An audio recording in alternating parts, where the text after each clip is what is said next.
Alors, pour une troisième illustration de cet appel entre processus, ce qu'on va faire, c'est qu'après la saisie utilisateur, on va introduire le recouvrement du code du fils par un autre programme. Donc, on fait un appel à la primitive exec. Là, on prend execlp comme une des 6 possibilités. On va prendre un programme qui nécessite une saisie interactive, donc VI.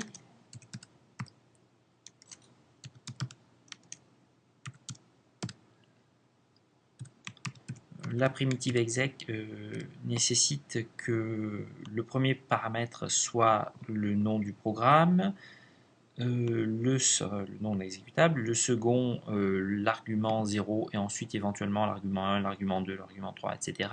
Et que le dernier argument soit l'argument nul.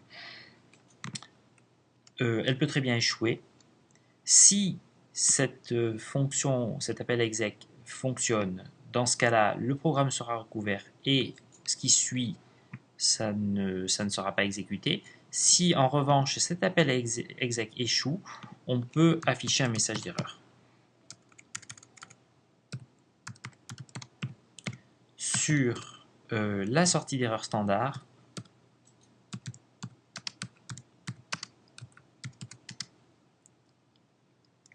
et on peut récupérer le code d'erreur à travers la variable erno qui nous est donnée par une macro qui se trouve, qui est une variable globale et qui nous est donnée dans erno.h. Bon, ça c'est accessoire, on pense que ça va bien se passer, on est confiant, donc le code du fils va être recouvert par le code de VI, et le père, lui, continuera de s'exécuter et sera en attente de son fils.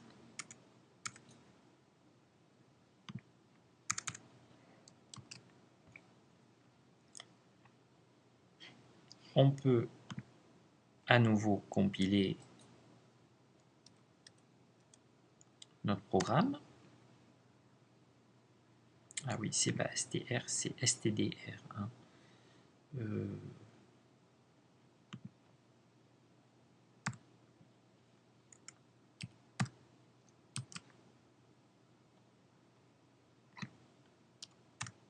Voilà, et le lancer.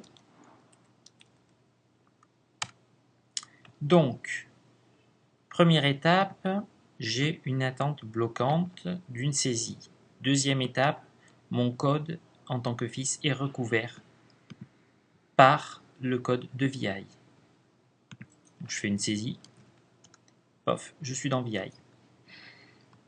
Si j'utilise une deuxième console pour voir les liens de parenté entre les processus, eh bien j'ai quoi? J'ai effectivement le premier programme, mais à la différence de tout à l'heure, je n'ai plus la deuxième instance du programme en tant que deuxième processus. J'ai VI à la place, qui est dans un état bloqué, qui attend une saisie de l'utilisateur. Maintenant, si à travers ce deuxième terminal, j'en profite pour tuer le père, donc le processus qui porte le PID de 1582, et que je regarde ce qui se passe au niveau de mes processus, je remarque que mon programme, mon processus qui concerne le fils qui avait avant le PID dont le parent avant était 1582, a maintenant pour parent 1, c'est-à-dire qu'il a été adopté par init, puisque le processus père est mort avant son fils.